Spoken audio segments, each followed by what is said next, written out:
స్పందనని తీసుకుంటూ వాటి సమాధానం కోసం మీడియా సమావేశం ఏర్పాటు చేయాల్సి లక్షల్లో సంపాదించడం ఈ రోజుల్లో సాధ్యమా? అవును, ఇట్స్ పాసిబుల్. ఇన్వెస్ట్మెంట్ అక్కర్లేదు, రిస్క్ లేదు. ఇది డబ్ల్యూ కామర్స్.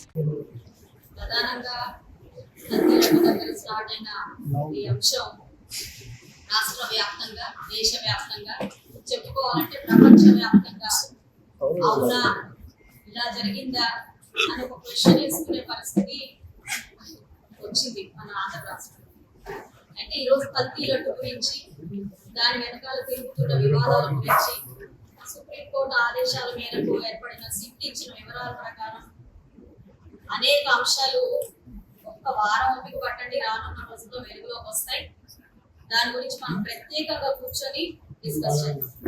అయితే ఈ రోజు అంశం వచ్చేటప్పటికి దాని మీద ఫ్లెక్సీలు ఏర్పాటు చేసి 24 గంటల్లో ఆ ఫ్లెక్సీలు తొలగించకపోతే మేమే వచ్చి తొలగిస్తాము అని చెప్పి నడి రోడ్డు మీద వార్నింగ్లు ఇచ్చి మరి గుళ్ళకెళ్ళి సంప్రోక్షణలు చేసి పూజలు చేయించుకొని లేనిపోని ప్రవోకింగ్ కి పాల్పడి మళ్ళీ దాన్ని రివర్స్ డ్రామా అంటే as usual what to do again and again same reverse drama create చేసి అరే అలా అనకూడదు అనేసాను అని కప్పు అని ఫీల్ అయ్యి పోనీ వెంటనే ఇంటికి వెళ్ళిన వెంటనే అంటే సరే అనుకోవచ్చు.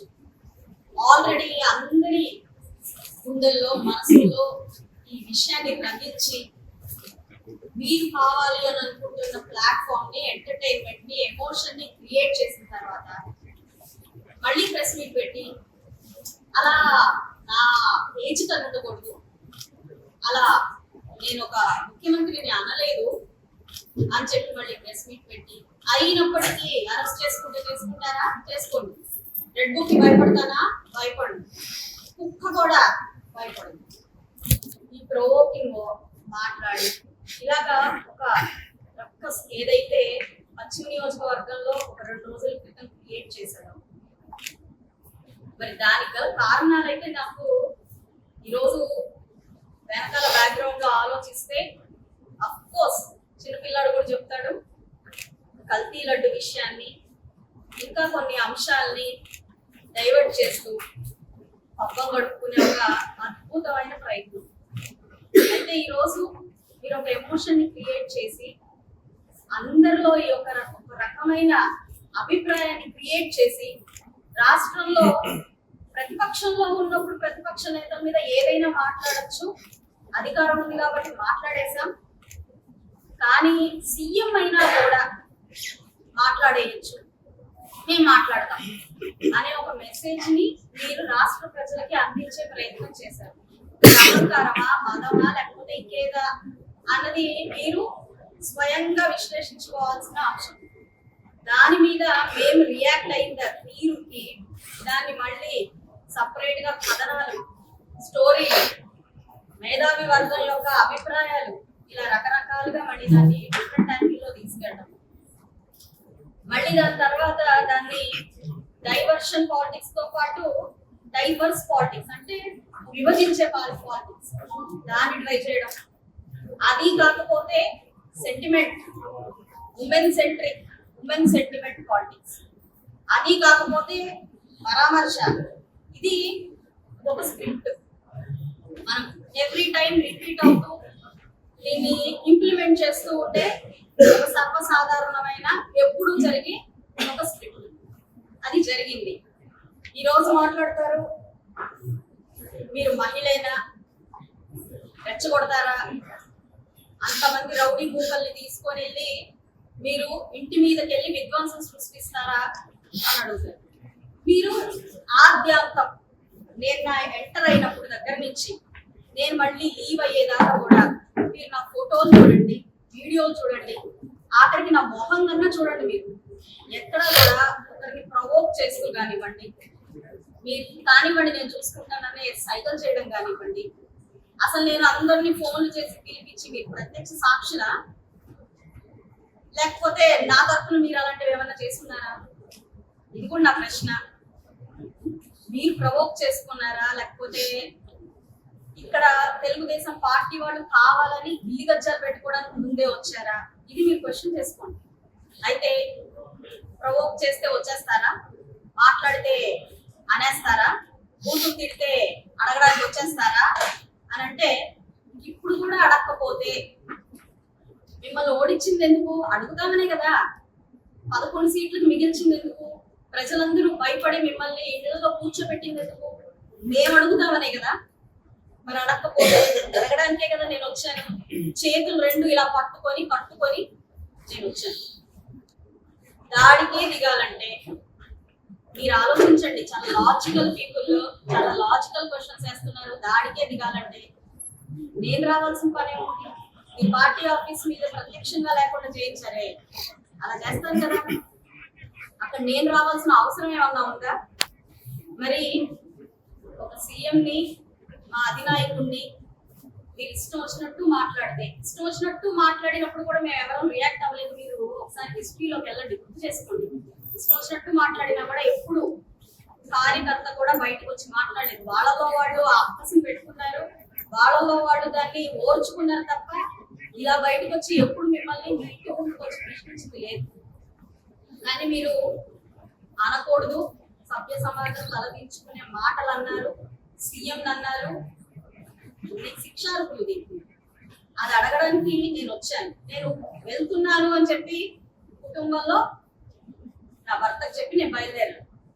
మరి మీరు అన్నారు మా నాన్నగారు దేనికి భయపడరు, కానీ మేము ఎలా ఉంటామో అనే భయం మాత్రం, మమ్మల్ని ఏమైనా చేస్తారేమోనన్న భయం మాత్రం మాకు వచ్చింది అని వాళ్ళ అమ్మాయి మాట్లాడారు. మీరు స్టోర్ క్రియేట్ చేసి లింక్ లేదా క్యూఆర్ ని షేర్ చేస్తారు. కస్టమర్ ఆర్డర్ ప్లేస్ చేస్తారు. డెలివరీ, రిటర్న్స్, రిఫండ్స్ అన్ని ప్లాట్ఫామ్ హ్యాండిల్ చేస్తుంది. మరి మా కుటుంబాల్లో మహిళల మీద ఏమైనా జరుగుతుందేమోనన్న భయం మా ఇంట్లో మా మగవాళ్ళకు ఉండదా? మా ఇంట్లో ఆడవాళ్ళు ఏదైనా అంటే వచ్చే కోపం మా ఇళ్ళలో మగవాళ్ళకు ఉండదా? అలాగా మీరు ఏదైనా చేస్తారన్న భయంతో నా భర్త వచ్చారు. మా నాయకురాలకి ఏమన్నా అవుతుందేమోనని చెప్పి కొంతమంది నాయకులు మాతో వచ్చారు. అంతేగాని పనిగొట్టుకుని ప్రతి ఒక్కళ్ళకి నేను ఎక్కడ పిలవలేదు. ఎవరు మహిళల్ని పిలిచాను. ఎందుకు పిలిచాను మహిళల్ని? అంతకుముందే మీరు ఏం చేశారు? మీరు మాట్లాడిన అవాక్కులు చవాకులు తట్టుకోలేక ఒక మహిళ మీ దగ్గరకు వస్తే మీరు ఏం చేశారో వీడియో ఉంది. బహుశా ప్రతి మీడియా బ్రదర్ దగ్గర ఆ వీడియో ఉంటుంటది. రాళ్లతో కొట్టారు. ఆమె తగలని రాని చోట్ల కాళ్లతో, కొట్టరాని చోట్ల కాళ్లతో కొట్టి పంపించారు. ప్రవోక్ ఎవరు చేశారు? ఒక మహిళ. మా అంబటరాంబాబు గారి కుమార్తె గారు నిన్ను మీరు మాట్లాడారు. మహిళ కాదా మావిడ? కొట్టచ్చామా అలాగా? మీరు రాళ్ళు వేయచ్చామా అలాగా? ఎందుకమ్మా మీకు అంత భయం? రాళ్ళు వేసి తరిమి కొట్టాల్సినంత భయం ఏముంది? ఆ బెటాలియన్ ఏంటి అక్కడంతా? తప్పు చేశారన్న భయంతోనే కదమ్మా అంతమందిని తెచ్చుకున్నారు. మరి తప్పు చేశారు, క్షమాపణ చెప్పండి. ఎందుకంటే ఏమన్నా అడిగారా మిమ్మల్ని? అది చెప్పకుండా దాన్ని మానేసి మీరు మళ్ళీ దాన్ని ఇష్టం వచ్చినట్టు మాట్లాడుకోవడం, దాన్ని మళ్ళీ ప్రెస్ మీట్లు పెట్టి కండక్ట్ చేసి మాట్లాడుకోవడం, అది ఇంకా హాస్యాస్పదంగా మీకు అనిపించట్లేదా? దాన్ని ప్రొటెక్ట్ చేయడం కోసం మీలాంటి మూకలు మళ్ళీ ఏదైనా మేము ప్రశ్నించడానికి వచ్చిన ప్రతిసారి కూడా మీరు ఆ ప్రవృత్తి మీకు ఉంది. గొంతు కోసే ప్రవృత్తి ఉంది, డోర్ డెలివరీ చేసే ప్రవృత్తి ఉంది, అరాచకాలు చేసే ప్రవృత్తి ఉంది. కాబట్టి ఆడపిల్లగా తట్టుకోలేక, ఒక నాయకురాల్లాగా తట్టుకోలేక మిమ్మల్ని ప్రశ్నించడానికి, మాకు సారీ చెప్పడానికి, దాన్ని డిమాండ్ చేయడానికి మీ ఆఫీస్ దగ్గరికి, మీ నాన్నగారు ఆఫీస్ దగ్గరికి నేను వచ్చి డిమాండ్ చేయడం జరిగింది. దానికి మీరు సరిగ్గా కనీసం లోపలికి వెళ్ళి అక్కడ అడుగుతుంది చెప్పండి. మీరు ఆల్రెడీ చెప్పారు కదా నేను అలా చేస్తుండకూడదు అని. అదే మరి అందరూ వినేటట్టు చేస్తే అయిపోయేది కదా. మీరు మాట్లాడే సాక్షి టీవీ ముందో లేకపోతే మీరు యూట్యూబ్ లో మాట్లాడే మాటలో ఎవరు చూస్తారు? ఒక రాష్ట్ర ప్రజలు, రాష్ట్ర నాయకుడిని మీరు ఇష్టం వచ్చినట్టు మాట్లాడి దానికి బహిరంగంగా క్షమాపణ చెప్పకపోతే మెసేజ్ ఏమి ఇచ్చినట్టమ్మా నెక్స్ట్ జనరేషన్ కిడ్స్ కి? మరి దాన్ని నేను అడగడం తప్పైందా మీకు? నేను చెయ్యి ఎత్తితే వాళ్ళు ఆగారట, చెయ్యి దించగానే వాళ్ళు వెళ్ళారట. I think reverse. చెయ్యి ఎత్తగానే వాళ్ళు వెళ్ళిపోయారట, చెయ్యి దించగానే వాళ్ళు ఆగారట. మీరు దాన్ని షూట్ చేశారమ్మా? బయటకు వచ్చి మీరు చూసారా? వెనకాల ఎవరున్నారో కూడా తెలియదు. మీ ఇల్లు అసలు ఆ వెనకాల ఉందని కూడా తెలియదు. అలాంటిది మీరు మీ ఇష్టం వచ్చినట్టు మాట్లాడతారు. చంద్రబాబు నాయుడు గారి గురించి మీరు ప్రశ్నించారు. ఇలాంటి ఎలా ఎంకరేజ్ చేస్తారు సార్ మీరు అని అడిగారు. ఎంకరేజ్ చేయడం మా చంద్రబాబు నాయుడు గారు ధర్నాలకి దొంగిలికి దిగమని, ఇష్టం వచ్చినట్టు మాట్లాడమని, పక్కన వాళ్ళని రెచ్చగొట్టి తమాషా చూడమని, ఇలాంటి చంద్రబాబు నాయుడు గారు ఎప్పటికీ ఎంకరేజ్ చేయరు. నేను మిమ్మల్ని క్షమాపణ చెప్పండి అని అడగడానికి వచ్చాను అంతే. క్షమాపణ చెప్పిస్తాం, తప్పు చేశారు అని అధికారులు ఒప్పుకున్నారు, మీ స్వయంగా మీ నాన్నగారు ఒప్పుకున్నారు. కాబట్టి ఇంకా ఎక్కువగా చెప్పేదాకా వెళ్ళం మేము అని చెప్పి గట్టిగా అడగడం జరిగింది. ఎందుకంటే మీరు చేసిన చాలా తప్పు. ఒక పాపం చేసి దాన్ని పడుకునే ప్రయత్నంలో డైవర్షన్ పాలిటిక్స్ లో భాగంగా తప్పుల మీద తప్పులు చేస్తున్నారు. దాన్ని క్వశ్చన్ చేస్తే దాన్ని మళ్ళీ reverse me as per your game దాన్ని మొదలు పెడుతున్నారు. చంద్రబాబు నాయుడు మహిళా సాధికారత కోసం వెళ్ళే ఒక వ్యక్తి. ఈ రాష్ట్రానికి ఒక అదృష్టం, మీరు నోట్ చేసి పెట్టుకోండి. మహిళల మీద లేకపోతే దౌర్జన్యాలకి దొంగిలికి ఆయన ఎప్పుడు ఎంకరేజ్ చేయరు. కాకపోతే మీరు ఇంకొకటి కూడా గుర్తు పెట్టుకోండి, పడి ఉన్నారు అందరూ. నేను పిలిస్తే రాలేదమ్మా, మీరు గుర్తు పెట్టుకోండి, కావాలంటే ఎంక్వైరీ చేసుకోండి. వాళ్ళందరూ నేను పిలిస్తే రాలేదు, రగిలిపోయి వచ్చారు. నాన్నగారు మాట్లాడిన మాటల్ని చెవులారా విని గుండెల నిండా ఆవేశం పెంచుకొని వాళ్ళు వచ్చారు. నేను క్షమాపణ నాకు చెప్పి తీరాలి అని చెప్పి నేను డిమాండ్ చేస్తాను. మీరు పెమ్మసాని గారి గురించి మాట్లాడుతున్నారు. ఆయన కూడా ఒక డాక్టరు, నేను ఒక డాక్టర్నే. ఆయన సినిమా చూపిస్తామన్నారు అని అన్నారు. అమ్మ, సినిమా చూపిస్తాము అన్న మాటకి మీరు నిజంగా చాలా చెల్లించిపోయారు కదా.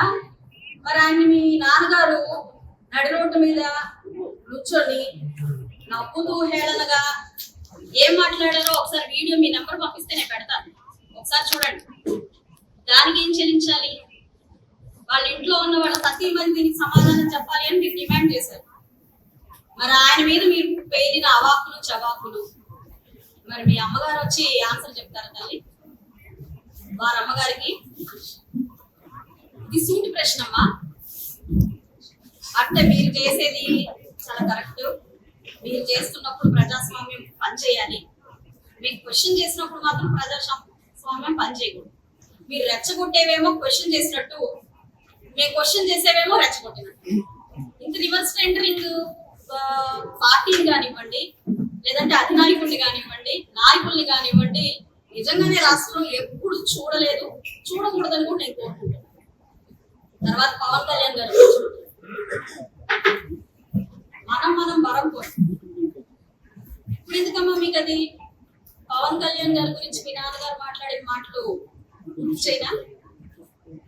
గుర్తు చేస్తే జస్ట్ రిపీట్ చేస్తే అంతా మర్చిపోయారు. యాక్చువల్ గా నేను కులం తీసుకొని మాట్లాడను, కానీ ఆయన అభిమానులు చాలు, ఏ కులంతో సంబంధం లేదు. కోట్ల మంది అభిమానులు ఉన్నారు.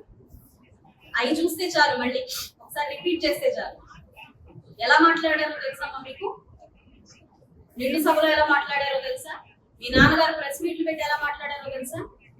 పవన్ కళ్యాణ్ గారు మీరు కూడా నేను కూడా ఒకటే సామాజిక వర్గం అని గుర్తు చేశారు మీకు. అది అవసరం అమ్మా మీకు? తప్పు చేశారు, క్వశ్చన్ చేస్తున్నాము, ఆన్సర్ చేయండి. కులం ఎందుకు తల్లి మీకు? అదేంటి, అదేం ఆలోచన అసలు? అదెందుకు వచ్చింది? తప్పుకి కులానికి సంబంధం ఏమైనా ఉందమ్మా? లేదు కదా, మరి ఎందుకు తీసుకొచ్చారు దాన్ని?